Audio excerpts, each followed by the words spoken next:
The moment I pulled into my warehouse parking lot that morning, my stomach dropped. It wasn't just one or two cars in the wrong spot. It was a sea of vehicles.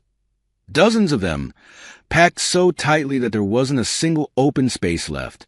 My heart pounded as I gripped the steering wheel, trying to process what I was seeing.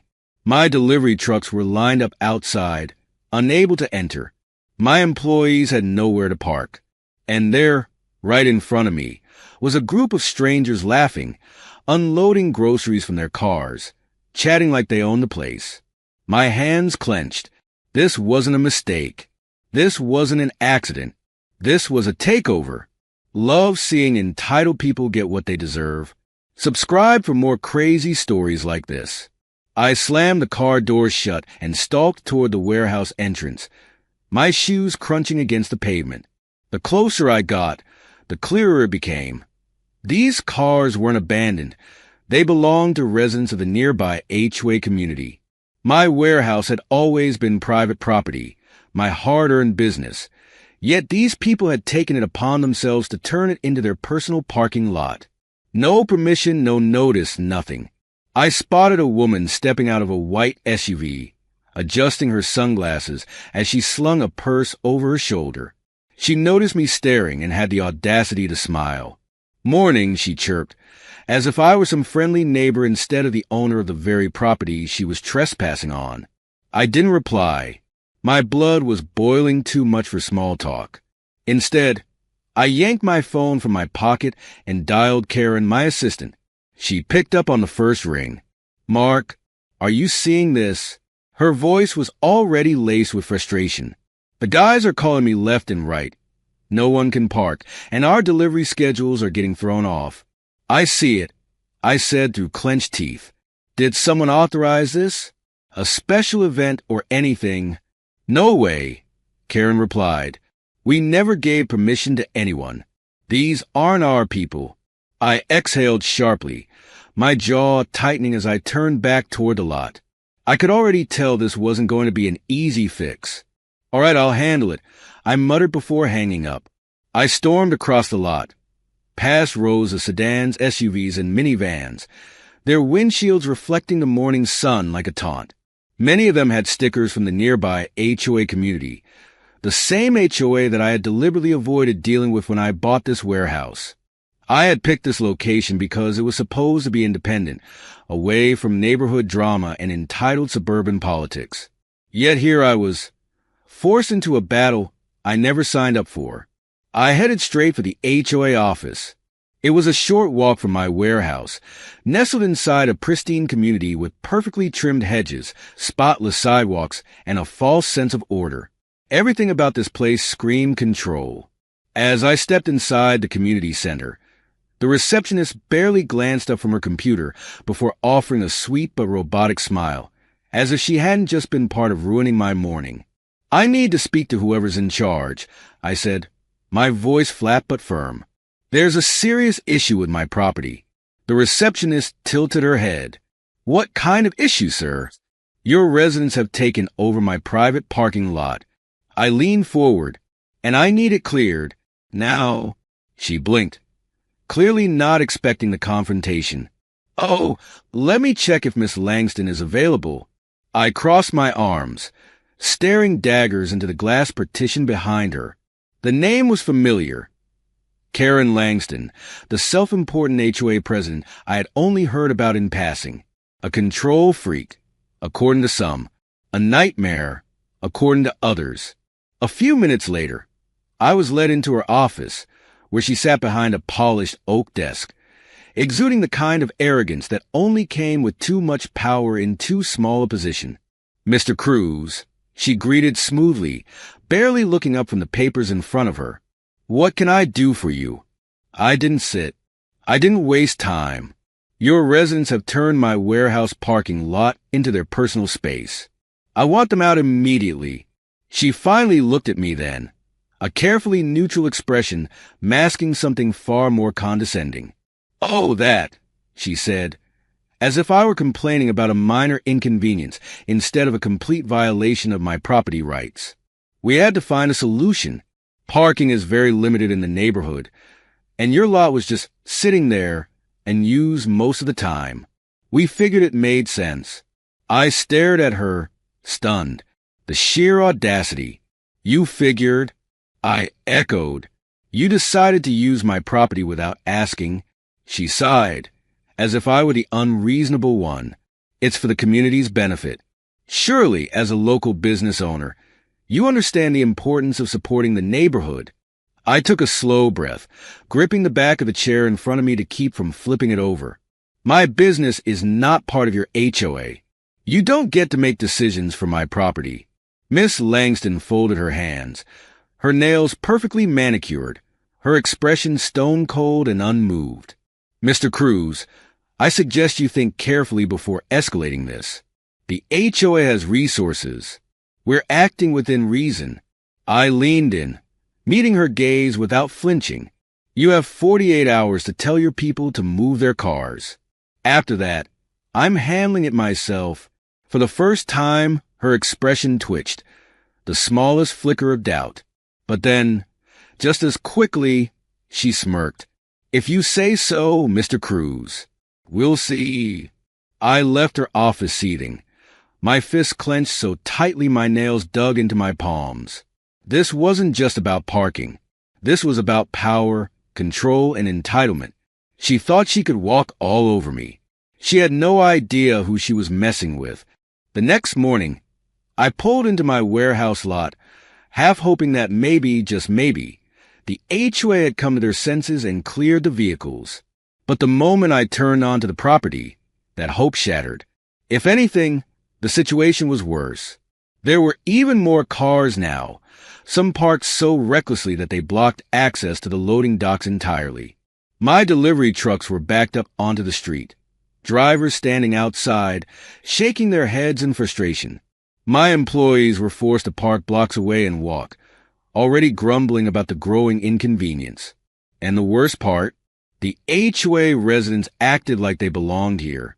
A man in a polo shirt strolled across my lot, sipping coffee like it was his personal driveway.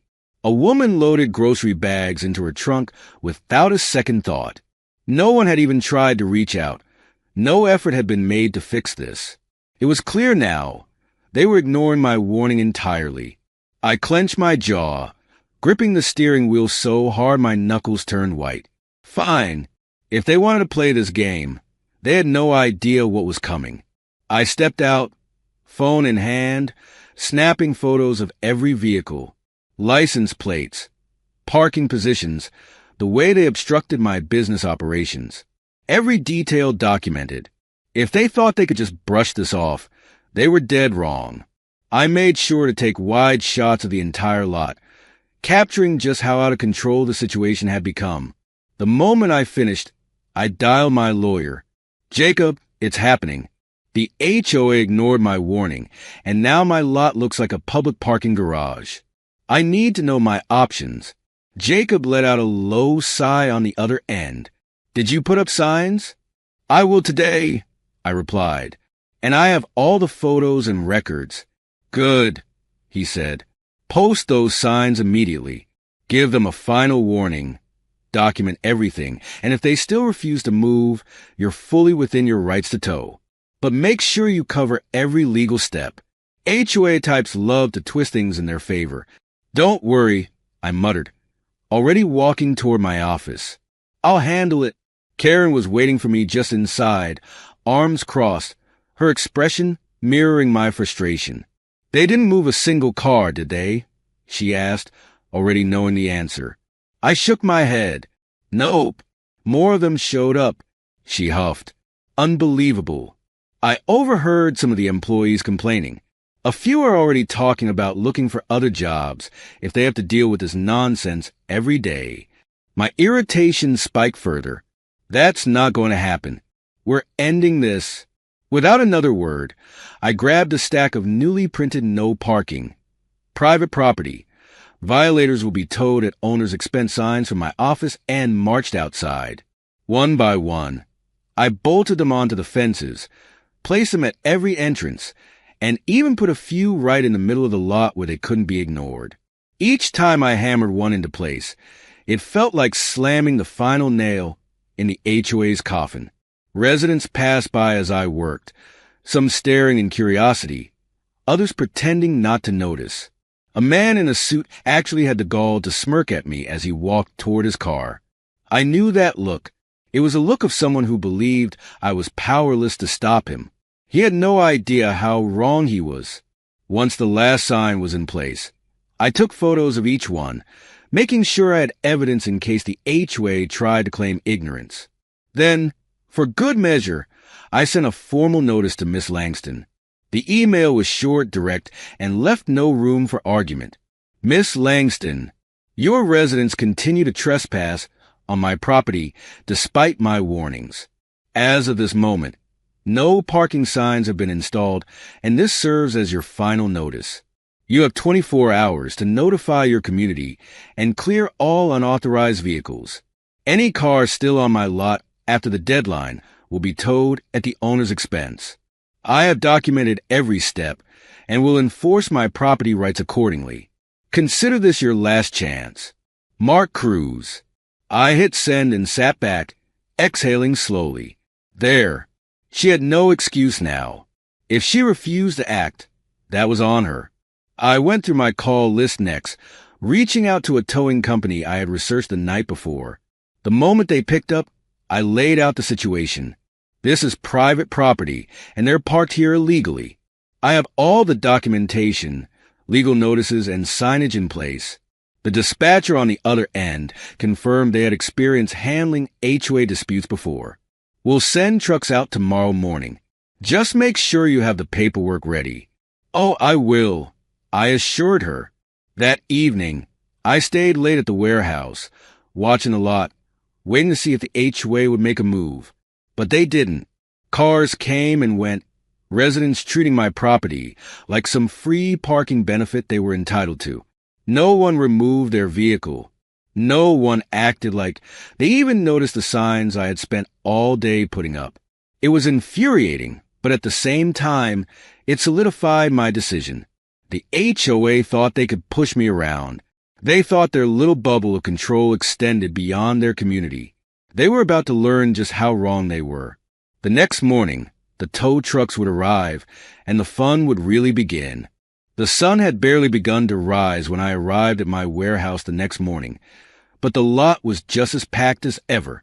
The same entitled HOA residents, the same careless parking jobs blocking my docks, the same smug sense of ownership radiating from people who had absolutely no right to be here. But today wasn't just another frustrating morning. Today was the day everything changed. I leaned against my car, arms crossed, watching as the first tow truck rumbled into the lot, followed by another and then another, their presence a clear declaration of war. My phone buzzed in my pocket, and I pulled it out to see a call from an unknown number, but I already knew exactly who it was. Smirking, I declined the call and turned my attention back to the lot. Let them try to stop this. They had their chance. Now it was my turn. The drivers wasted no time. They got to work immediately, hooking up cars one after another. The sounds of chains clanking and hydraulic lifts humming through the air. The first SUV was hoisted up before its owner even realized what was happening. A man in a bathrobe and slippers came running out of the HOA neighborhood, his coffee sloshing over the edge of his mug as he waved his arms frantically. "Hey, what the hell do you think you're doing?" he shouted, storming toward me like I was the criminal here. I didn't bother moving from my spot. "Clearing out trespassers," I said simply. "Your HOA had plenty of time to warn you. They chose not to. Not my problem." His face turned red as he spun toward the tow truck operator. "Put my car down. You can't do this." The driver barely glanced at him as he secured the last strap. "Talk to the property owner," he said, jerking a thumb in my direction before climbing into the truck and pulling away, leaving the man gaping in disbelief as his SUV disappeared down the street. The reaction was instant. As more people realized what was happening, the HOA neighborhood erupted in chaos. Residents poured into the lot, some still in pajamas, others dressed for work, all demanding answers as their cars were methodically towed one by one. A woman shrieked as she sprinted toward a tow truck, banging on the window as her car was lifted onto the flatbed. "You can't just take my car," she screamed. I pulled a stack of flyers from my pocket, the ones I had printed the night before with the towing company's contact information. Without a word, I handed one to her. "Your car isn't stolen. It's at the impound lot. Call the number, pay the fee, and you'll get it back." She snatched the paper from my hand, her eyes blazing with fury. "You're going to regret this." I laughed. Actually laughed. "No, I really won't." More tow trucks arrived, their drivers working like a well-oiled machine. By mid-morning, more than half the lot was cleared, leaving behind only the confused, angry residents who still hadn't grasped the reality of the situation. Some of them were on their phones, probably trying to call the police, their voices frantic as they exaggerated the situation in the hopes of making me look like the bad guy. I welcomed it. I had followed every legal step, documented every violation, and given more than enough warnings. There wasn't a single thing they could do to stop this. And right on cue, flashing red and blue lights appeared at the entrance of the lot, a police cruiser rolling up just as the last few cars were being hooked to the tow trucks.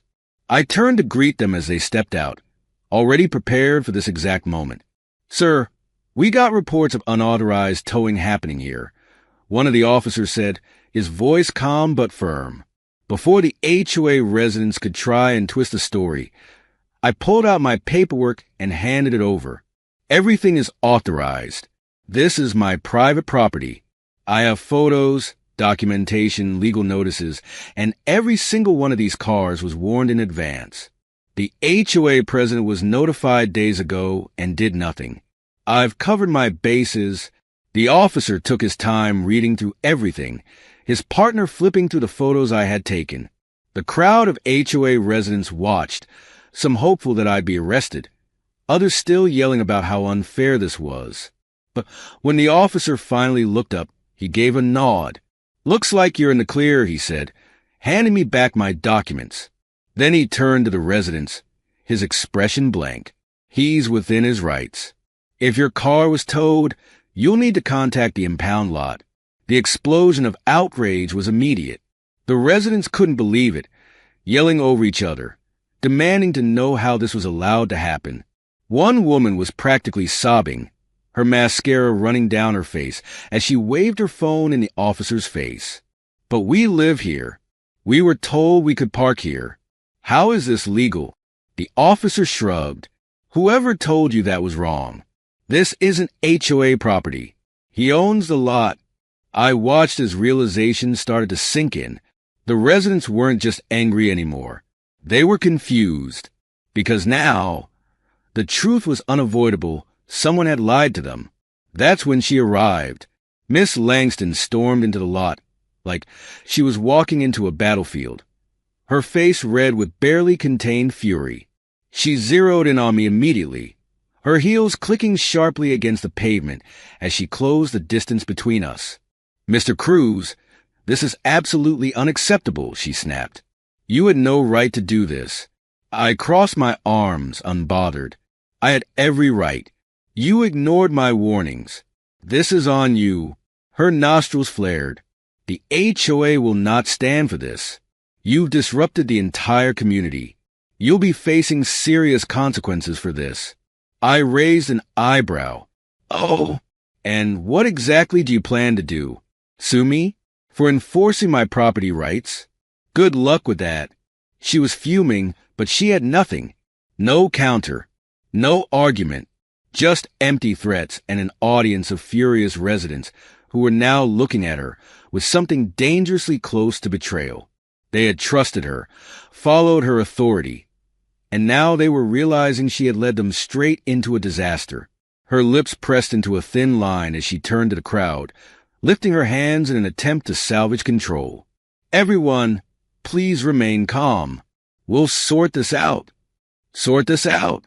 A man cut her off, stepping forward with a glare. "You told us this was fine, that we could park here, and now we have to pay to get our cars back." Murmurs of agreement rippled through the crowd. Someone else shouted, "Are you going to cover the fees, then?" The air shifted. The anger that had been solely directed at me was now spreading, turning inward toward the very person who had started this mess in the first place. I could see it happening, the moment the power she thought she had began slipping through her fingers. And I smiled, because this was just the beginning. The fallout from the towing operation was nothing short of spectacular. By the time the last tow truck rolled away, the HOA residents were left standing in the lot, a mix of disbelief, fury, and sheer embarrassment written all over their faces. Some of them still clutched the flyers I had given them. Others had their phones pressed to their ears, no doubt calling the impound lot to figure out how much they'd have to pay to get their vehicles back. But the best part? The way the entire mess was no longer my problem. It had shifted, turning inward, and at the center of it all stood Miss Langston, now facing a growing wave of outrage from the very people she had deceived. I watched as residents surrounded her, voices rising, accusations being hurled with every passing second. "You said this was fine," a man snapped, waving his impound receipt in her face. "You told us it was handled." Another woman, arms crossed tightly over her chest, glared at her with barely contained anger. "Are you seriously going to pay for all this, Karen? Because I'm not wasting my money because of your stupidity." More voices joined in, the crowd growing restless, shifting like a storm on the verge of breaking. For the first time since this whole ordeal started, Miss Langston wasn't in control. Her confidence, that smug, dismissive attitude, was cracking. I leaned against my car, arms crossed, taking in the spectacle. It was almost too perfect. The very people who had blindly followed her, believing in her so-called authority, were now realizing she had led them straight into a disaster.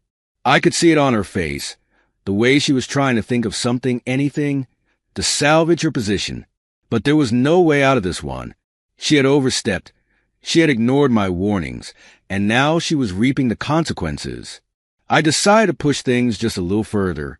Stepping forward, I let my voice carry over the angry crowd. "Seems like your president didn't tell you everything," I said, loud enough that nearly everyone turned to look at me. I gestured to the freshly installed no parking signs still standing tall around the lot. "These went up days ago. Your HOA was notified. You had plenty of warnings, but instead of handling it, your dear leader here decided to pretend none of it mattered. And now, all of you are paying for it." That was the final nail in the coffin. If the crowd had been simmering before, now they were outright boiling. "You knew about this," someone shouted at Miss Langston. "And you didn't say anything?" Another man shook his head in disgust. "All because you didn't want to admit you were wrong." The anger that had been aimed at me had officially been redirected.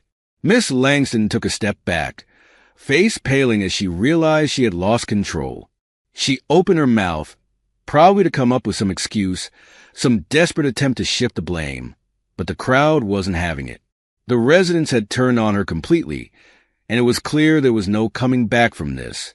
I watched as she stumbled through some weak defense about acting in the best interest of the community, but it was drowned out by the sheer number of people demanding answers, demanding compensation, demanding consequences. Deciding I had seen enough, I shook my head, giving Karen a nod before turning on my heel and heading back toward the warehouse. I had a business to run, and as satisfying as it was to see the HOA finally crash and burn, I wasn't about to waste another second on them. As I stepped inside, Karen was already waiting for me, arms crossed as she peeked out the window at the absolute circus unfolding outside. "Well," she said, her tone amused. "That went even better than I expected." I chuckled, shaking my head. "Told you. Give people enough rope and they'll hang themselves." She smirked. "So, what now? Think they'll actually try to fight this? Or is the HOA done for?" I considered it for a moment, then shrugged. "Doesn't matter. If they try anything else, I've got all the documentation to shut it down before it even starts." And just like that, life returned to normal. The lot was finally empty, free of the constant invasion of cars that had plagued it for weeks.